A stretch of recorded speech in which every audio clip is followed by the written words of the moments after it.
Chiefs Kingdom, Chiefs Kingdom. Man, I don't really want to do this, but we have to. You know we have to discuss it. You know I give you my initial reaction after every game. And right now, yes, I hate to say it, but the Cincinnati Bengals do own the Kansas City Chiefs, and we're going to get into all of that, as this is probably going to be one of my most hardest videos I've had to do this season. But before we do get into that, please be sure to subscribe to the channel and like this video, as I'm going to keep you up to date on anything Kansas City Chief related that you do not want to miss out on. And without further ado, we ain't going to have fun at all. So let's just get right into this. First and foremost, what I really want to do here and to start off this video is I want to congratulate the Cincinnati Bengals, because they got a really, really good team. And it's a team I really love to watch. But when it comes against the Kansas City Chiefs, you can miss me with it. Like, I hate the matchup, because out of Mahomes' career so far, right now he is 0-3 against the Bengals, as we are all aware of. But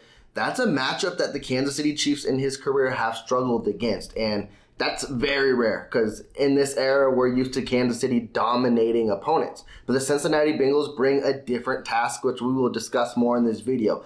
But Cincinnati held to their own. They found a way to win, and they are a very good team and a scary team that will make a scary push into the playoff race too. So I got to give them kudos, because that's just what they are right now. And with an injury to Lamar too, they have a chance at winning this division. So they are a very strong suitor for this AFC, and we're going to have to see how it plays down the line, because they might be in contention for a 2 seed or a 1 seed. So no sleeping on Cincinnati. No one should ever do that. I never did. I just hope Kansas City somehow, some way would find a way to get over that hump. And unfortunately, that wasn't the case this Sunday. Now, with all that being said, I got to focus on my team, the Kansas City Chiefs. And fuck, man, what are we doing? Like, first, again, I'm going to say it first and foremost too. My platform, what I like to do is give you guys my in-depth of my Chiefs fandom and how I'm feeling in the moment, and specifically after a game too. So if I get a little, cranky, out of my element, not seeming who I was, I do apologize, but this loss hits me different than others, and specifically this year and even in prior years too, because I know a lot of people are going to come and say it's a regular season loss. You guys will still be in the playoffs. You guys will still do your thing. You can miss me with that though, because this was a game where the Kansas City Chiefs, where Chiefs Kingdom had marked on their calendar because of what happened last year when the Cincinnati Bengals beat us in the regular season and beat us in the playoffs too. And I just find it as a complete joke right now that, specifically for the team, not for the fandom, because fans, what we can do is we can support our team and be there, and that's what we do best. We travel with the team very well, and we're there at home games, and we make sure you hear us loud and proud. But as for a team's perspective, and in this game as well, as like, they did the chirping this week, which I know Coach Reed wasn't a fan of, because that's not what tends to happen.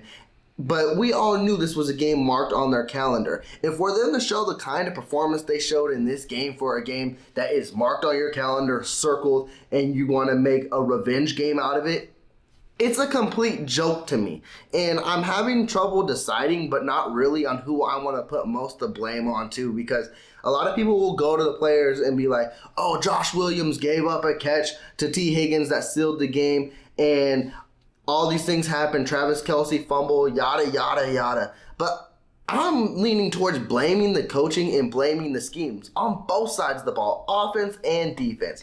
Offensive side of the ball, Cincinnati doesn't change much from what they're good at, which is they're going to bring 4 on defense, and they're going to be good at it, and they're going to make sure every guy is covered. This is game number 3, and for Kansas City not to really find an answer to that is very, very frustrating, because I just don't understand it. Because we can find answers to any other game plans, to any other rivals in division, outside of division, you name it, they have found a way. When it comes to the Bengals, we have not found that yet, specifically on the offensive side of the ball. And people will be like, well, the offensive was clicking here and there. And I don't agree with that at all. Like, the offense did make plays here and there, but also, too, the plays Mahomes had to make plays was basically Mahomes playing hero ball, too. Like, Mahomes found MVS deep a few times, and he was trying to force that a lot of the day, and he was able to connect here and there. But if you look at those plays, the pocket broke down consistently with just 4 getting after him. For some reason, this O-line can't handle Cincinnati's defensive front 4. And it was giving Mahomes difficulties throughout the day. Now, I think Mahomes had 1 or 2 sacks, but that's not the tell of the story because he was pressured throughout the day. Andrew Wiley looked like he struggled. Orlando Brown struggled immensely, like on that last drive. I don't know what the hell was happening, but it's like he wasn't blocking for anything either. And that was what was most frustrating too is, if you guys are new to this, on my initial reactions, I'm speaking off the top of my head, so we're going everywhere and anywhere. So we're going to go to the fourth quarter and skip a bunch of shit right now. But in the fourth quarter when there was like 9 minutes left, and even before that, even after that too, but on the drive where Kelsey fumbled and after, it's just like, the offensive line laid a complete egg. It was Mahomes doing everything, and basically that's how it was all night too. And I know a lot of people want to put this L on Travis Kelce, and Travis Kelce will probably hold and say the same thing on his podcast too, that shouldn't have been, he shouldn't have fumbled, and he should have held onto the ball, and he shouldn't have thought the whistle was blown. I get it, but there's still 9 minutes in the game after that. What's very difficult was Kansas City got the ball back. And then also, too, when Cincinnati got the ball back, it's like there was no defensive adjustments all game, which was mind-boggling. I didn't understand whatsoever because Spags, what we're used to, and again, it's the most uncomfortable shit for me, is a bend but don't break defense. And then the first half, you're basically finding yourself. And in the second half, they scheme up the blitzes. They get to the quarterback, and they do their thing.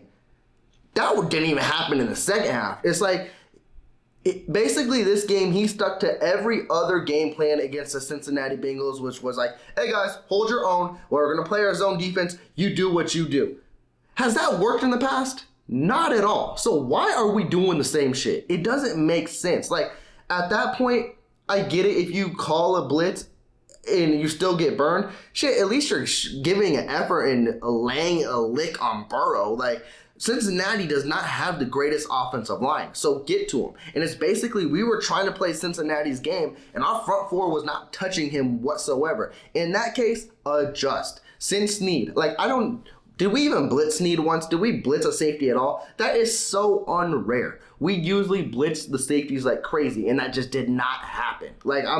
I was mind-boggled. I was like, why are we playing this? Like, this is what we played the last 2 times, and this is what's got us beat. And we just showed, we didn't grow at all from that. Which, again, mind-boggling. I don't understand it whatsoever. Was there some good defensive plays? Maybe 1? Okay, 2 actually. One that pops in my mind was Carlos Dunlap kept it a game at halftime, and Willie Gay had a huge deflection on 3rd down. And now that that's clicking in my head, a lot of you guys will want to blame the refs. There were 2 big game-changing calls, but those were in the first quarter. You should be able to get past that. Juan Thornhill, that was an interception. McDuffie did not have a defensive pass interference. Again, you guys say tick for tat, whatever you want, but McDuffie literally kind of tried to avoid it. And then the roughing the passer on Stallworth. It seemed like that was the last time we hit Burrow. Other than that, Karlaftis made a hit when Burrow ran for 3 yards and shoved him out of bounds, but anything in the backfield, KC, I think that roughing the passer was the last time we touched him. And I'm just like, guys, and that's where I'm more frustrated with it. I'm leaning towards I'm not frustrated with the players, but more than the scheme. You gotta put your players in position to succeed. And it just seemed like Kansas City just stuck with the game plan, and they were like, screw it. We're here. Let's do it. And I just feel if you made Burrow uncomfortable, I don't know what the result would have been, but I would have probably been more happier that you at least hit him and gave it worth a shot. And they tried, I think, on the final series too, but it's too little too late at that point. What are we doing? That doesn't make no damn sense. Come on. You guys should have shown you really wanted this game in the coaching aspect and in the playing aspect as well for the players on the field. And I just didn't see it. And then now that we're going to go on to the offensive side of the ball, another frustrating thing too that I mentioned earlier on was Bengals, what they do very well is they're going to rush for and they're going to cover their guys. And it's we didn't adjust to it whatsoever. And that kind of aspect too is run, run, run the football. I know we want to lean heavy on the MVP, the best quarterback in the league, and Patrick Mahomes. But when the defense shows you what they're giving you, take it. Like, there was too many times that, like, I think Pacheco probably averaged 6-7 yards a carry. I think McKinnon probably averaged 6 yards of carries. They just did not get enough touches. Even what was very impressive was on that 3rd and 4 touchdown where Pacheco ran it in. In my head initially, I was like, what the hell are we doing running this? And then Pacheco shows, hey, I'm still a grown man. I'm going to keep us in the game and try to get us to win this.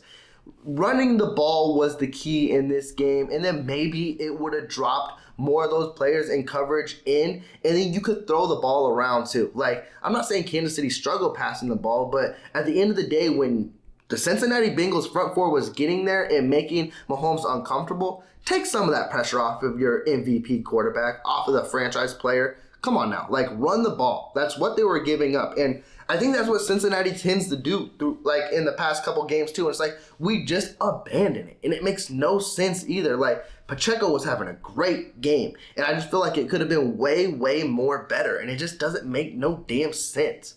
And even McKinnon too. Like, or involve the screen pass more. If that's the case, like, Pacheco had a good screen. I think Sky Moore, he had a good end around that picked up like 15. McKinnon had a good screen too, where they were pushing the ball downfield. This was a game you needed to focus. Basically, what the Bengals do. If you're going to copy the Bengals game plan, focus on your running backs and focus on your inside guys to make the plays too. And then I think it was they were trying to push a need with Travis Kelce in the second half and get him the ball and force him. And I'm going to focus on the fumble because, yes, it was key. And I don't know if Kansas City would have got anything out of it or not, but where he fumbled was like on the 45 midfield, so they could have got at least a field goal out of that drive, but it was definitely killer. But the way that Kansas City's offense was playing throughout this game was very inconsistent too. So I'm not going to guarantee that Kansas City was going to push it all the way downfield. They might have tried to settle for a field goal again. You never know. Those red zone woes were still there. Like, what, did they only score 2 touchdowns in the red zone? And one was on that 3rd and 4 run where they surprisingly ran it and I think caught the Bengals off guard. And then 2 was where Mahomes basically went full MJ and had to dunk on someone for it. Those were the most 2 uncomfortable touchdowns that you were probably going to see throughout the game. And so that's definitely going to be an area of need moving forward too. And now I want to focus on it as well, because I don't know if it's debatable for a lot of people, but for me it is. And on the 3rd and 4 or 4th and 4, whatever it was, when Bucker went in to kick a 55-yard field goal, I knew he was going to miss it. I just knew it. Like, you get that urge, or maybe it's just a fan urge more than a player or coach's urge, where you just know what's going to happen. And I know at the end of the day, Andy Reid's going to say, I believe in our kicker. He will tie the game up, yada, yada, yada. You can miss me with that too. At the end of the day, it's 4th and 4. A 55-yard field goal is long for any kicker. I know Bucker can make it, but at the end of the day, that's long for anyone. I just felt we should have went for it. Like, this team has beaten you twice already. If you really want this game, go after their necks and pick up that 4th and 4. And if you don't get it, you don't get it. I'd probably be mad either way, but I just feel it's more likely that, I don't know. Like, again, offense was inconsistent, but I think that was more likely to get the 4th down instead of kicking the field goal. But hey, I don't coach. I'm here making videos and stuff like that, so who knows what I know, if it's really reliable or not. And then another thing, on Cincinnati's last drive too, it's like, again, you guys want to be mad at these players and their performance and all that, but Cincinnati even, like, I don't know what the hell they were doing. They literally gave Kansas City a fighting chance when on 2nd and 3, they decided to call a pass, and then Burrow rolls out and takes a sack. I was like, what are we doing? Like, this is a 2-minute warning now. If you don't get this, what is going on here? Like, well, Cincinnati really wanted to give Kansas City this game and be like, hey, let's make this a good rivalry. And then the unforgiven 3rd and long, which Kansas City sucks at against this team, went to T. Higgins on a quick slant route, and Josh Williams was covering. Again, that one is 50-50, but you know what's going to happen. You know they're going to pick on Josh Williams, and they didn't do it. They did throughout the day, but Josh Williams is the lesser end of your cornerback room, so T. Higgins drew a good matchup. That's where they were going to. You even saw throughout the day. Burrow, he tried to get passes to Chase, and Chase probably did have a good game, but when he was covered by McDuffie did very, very well on, hey, I'm a defender, and so is this sideline. It's a defender as well. So if you're going to make a catch, it's going to be a magnificent catch. And 9 times out of 10, he got his guy out of bounds. So McDuffie played very well. So you should know, and Spags should know, that whoever Williams is covering on that 3rd and 11 play, he's probably going to get picked on. That means get someone else to help. I know it's a quick slant play, but get a safety there as soon as possible. Get a linebacker there as soon as possible. Something. Make it work. Like, 3rd and 11 should not be picked up. And also, too, you try to call a blitz, and that didn't work either. Like, I think Mike Dana missed on a sack. I don't know if it was that play or the play prior, but you know what I mean. You guys saw it. It was gut-wrenching. Yeah. Very, very unfortunate. And here we are now. We're not the number 1 seed anymore. I think if you want to take anything away from this game is like Kansas City still controls their own destiny as far as the division goes because the Chargers lost, which, again, a lot of people will look at that as a bright side, but I'll look at that as very unfortunate because if Kansas City would have won today, that means if they beat the Broncos next week, they clinch the division. Now it's still like the same separation and all that, and the Raiders are coming out strong too. I'm not really concerned about the Raiders at this point. They can make a playoff push, but as it affecting Kansas City, not really too much.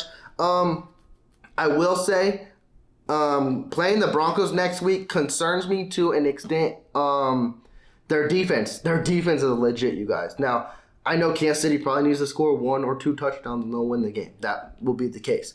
But at the end of the day, I'm not going to say there's a formula to beat this Kansas City Chiefs team or anything like that. But I will say Kansas City struggles when a team has a legit defense where they only need to bring 4 and keep everyone in coverage.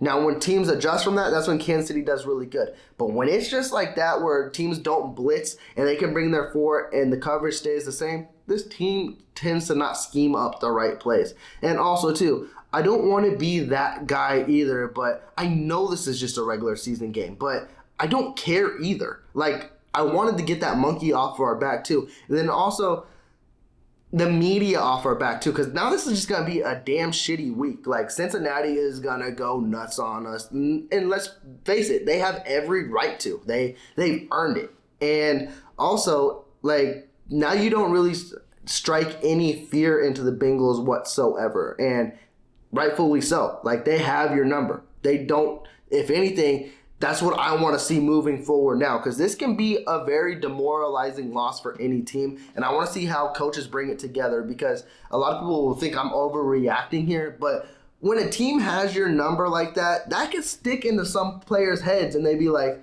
damn, why? And then you're unfocused, and then you could drop a game or 2 moving forward. I want to see how they react to this Denver team next week, and I think it'll be a bigger test than what a lot of people are predicting. I think the Denver's defense will come out strong and fighting. We saw it today, even though it was against a backup, but even when Lamar was out there for a short period of time, they were still doing their thing. Denver's D poses issues, and I want to see Kansas City capitalize on good defenses and basically correct some of the issues they have on the field, whether it be on offense, whether it be on defense, whether it be on red zone efficiency. We need to see things start turning around, because I'm going to be more blunt with you guys than probably a lot of people are right now. We've lost to the Buffalo Bills in a close game. We've lost to the Cincinnati Bengals in a close game too. Those are probably our 2 biggest opponents of the year, and we lost to them. So we need to find a way to get over that hill. Whether it be coaching, performance, whatever. Somehow, some way, we need to get back to the Kansas City Chiefs winning football and beating good football teams again. And we won't find that out until playoff time, unfortunately, and there's a lot to correct in that time. We are still a very, very good football team, and we still have very huge potential on making a Super Bowl run. But if you were to ask me right now, and from what I've seen against good opponents and things like that, if I believe that we are legit Super Bowl team that we could win this year, it could be an overreaction, but I don't. Like, and again, it's mostly everything to do with scheming and the coaching. At the end of the day, I've been a Chiefs fan since '92. I'm never going to bet against my team, but they need to put a better product on the field and actually show that they are really competitive and that they're really going to go after it. And I just haven't seen that the last few weeks. And unfortunately, this loss kind of sets me back a little bit more because, again, I know a lot of people are going to jump in the comments and be like, it's a regular season game. Again, regular season games build up to what we are all about in the playoffs. So you can miss me with it. Again, this is why it's an instant reaction. This is why it's my initial reaction, because this is mostly why I have this platform to you guys is I want to be able to air out my thoughts and discuss with you guys and go from there too, and have fun with it. I know at the end of the day, a lot of people want to become YouTube famous and all that, and I'm there with it. But at the end of the day, it makes me feel better that I can talk with you guys, air out my emotions, and hash things out and get everything corrected. This was just a very tough loss, and it's in my head right now. So we got to move on. It's Denver week. I think it's going to be more enticing than what a lot of people expect, but hey, we'll have fun with it. We'll discuss it, and it should be a W, but like I said, any given Sunday. With that, Chiefs Kingdom, I'm going to close this instant reaction off. You let me know how you're feeling after this loss. You can see, I'm taking it pretty tough. Like, I wanted to get the monkey off of our back so bad, but right now, Cincinnati owns our number, so not much you can do about it until you see him again. Chiefs Kingdom, it's been fun. Y'all enjoy the rest of your Sunday. Please be sure to subscribe to the channel. I will check back in with y'all shortly. If you did like the video, please give me the big thumbs up. Y'all take care. Peace.